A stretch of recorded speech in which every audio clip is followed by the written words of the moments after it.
200 বছর রাত জেগে তাহাজ্জুদ পড়া আর দিনভর নফল রোজা রাখা টানা 200 বছর পর্যন্ত করা, এটার সব আপনি পাবেন প্রতি সপ্তাহে চাইলেই।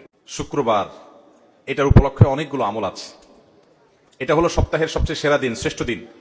এটা হলো ইমানদারের জন্য ঈদের দিন, গরিবের উৎসবের দিন, সাপ্তাহিক ঈদ। এই জন্য এই দিনে আলাদা করে রোজা রাখাও মাকরুহ। জুমার দিন এবং জুমার রাত, জুমার রাত হলো বৃহস্পতিবার দিবাগত রাত, অর্থাৎ বৃহস্পতিবার সূর্য অস্ত হয়ে গেছে, জুমার দিন শুরু। তো এই জুমার রাত এবং জুমার দিন, এই উভয়টাতে তোমরা আমার প্রতি বেশি বেশি করে দুরূদ প্রেরণ করো, আমার জন্য আল্লাহর কাছে দোয়া পেশ করো। ফাইন্না সালাতাকুম মারুদাতুন আলাই, কারণ তোমরা যে দুরূদ পাঠ করো আমার জন্য, এটা আল্লাহর ফেরেশতারা আমার কাছে নিয়ে পেশ করে যে হে আল্লাহর রাসূল, পৃথিবীর অমুক দেশ অমুক প্রান্ত থেকে অমুকের ছেলে অমুক আপনার জন্য দুরূদ পেশ করেছে। এটা তোমাদের এই রিপোর্টটা আল্লাহর ফেরেশতা আমার কাছে বলে, উপস্থিত করে। এই জন্য তোমরা জুমার দিন আসলে বেশি বেশি করে দুরূদ পাঠ করবা। নাম্বার 2, জুমার দিন ফজরের নামাজ পুরুষরা জামাতের সাথে পড়বেন, আর মহিলাদের আমল হলো বাসার পুরুষগুলার সবগুলার উঠে মসজিদের দিকে পাঠিয়ে দিবেন। এটা হলো জুমার দিনের ফজরের সময়ের আমল। নবী করিম সাল্লাল্লাহু আলাইহি ওয়াসাল্লাম বলেছেন, আফদালুস সালাওয়াতি ইনদাল্লাহ সালাতুল ফজরি মাআল জামাআতি ইয়াউমাল জুমআহ। যত নামাজ আছে ওয়াক্তিয়া, এই ওয়াক্তিয়া 5 ওয়াক্ত নামাজের মধ্যে আল্লাহর কাছে সবচেয়ে শ্রেষ্ঠ হলো জুমার দিনে ফজরের নামাজ পুরুষরা জামাতের সাথে পড়লে, এটা হলো আল্লাহর কাছে সবচেয়ে শ্রেষ্ঠ। এই জন্য সপ্তাহে অন্য সব দিন তো পড়বেনই, জুমার দিন আরো বিশেষ গুরুত্বের সাথে অবশ্যই জামাতের সাথে ফজর পড়তে হবে। এটা জুমার দিনের স্পেশাল আমল, বিশেষ গুরুত্বপূর্ণ আমল। চেষ্টা করবো তো ইনশাআল্লাহ।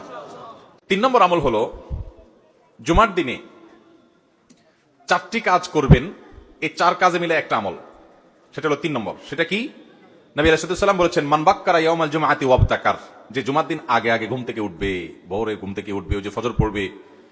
ওয়াগাসসালা ওয়াগতাসাল, ফরজ গোসল হলে ফরজ গোসল করবে এবং উত্তম রূপে গোসল করবে জুমার দিনের জন্য। এবং ওয়ামাশা ইলাল মসজিদি ওয়ালাম ইয়ারকাব, পায়ে হেঁটে মসজিদে যাবে, বাহনে চড়বে না। ওয়াদানা মিনাল ইমামি ওয়ালাম ইয়ালগু, ইমামের খুব কাছাকাছি গিয়ে বসবে, আগে আগে যাবে, ইমামের একদম কাছাকাছি গিয়ে বসবে।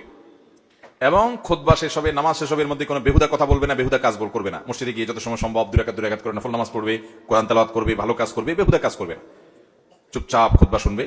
এই 4 কাজ যদি কেউ করে, নবী করিম সাল্লাল্লাহু আলাইহি ওয়াসাল্লাম বলেছেন, আল্লাহ রাব্বুল আলামিন তাকে এই কাজগুলোর বিনিময়ে, সে যে বাসা থেকে মসজিদ পর্যন্ত আসলো, প্রতি কদমে 1 বছর রাত জেগে নফল নামাজ পড়া আর দিনে নফল রোজা রাখার সব আল্লাহ তাআলা তাকে দান করবেন, প্রতি কদমের বিনিময়ে। তাহলে আপনার বাড়ি থেকে মসজিদে আসতে যদি 200 কদম হয়, 200 কদম হইলে 200 বছর রাত জেগে তাহাজ্জুদ পড়া আর দিনভর নফল রোজা রাখা টানা 200 বছর পর্যন্ত করা, এটার সব আপনি পাবেন প্রতি সপ্তাহে চাইলেই।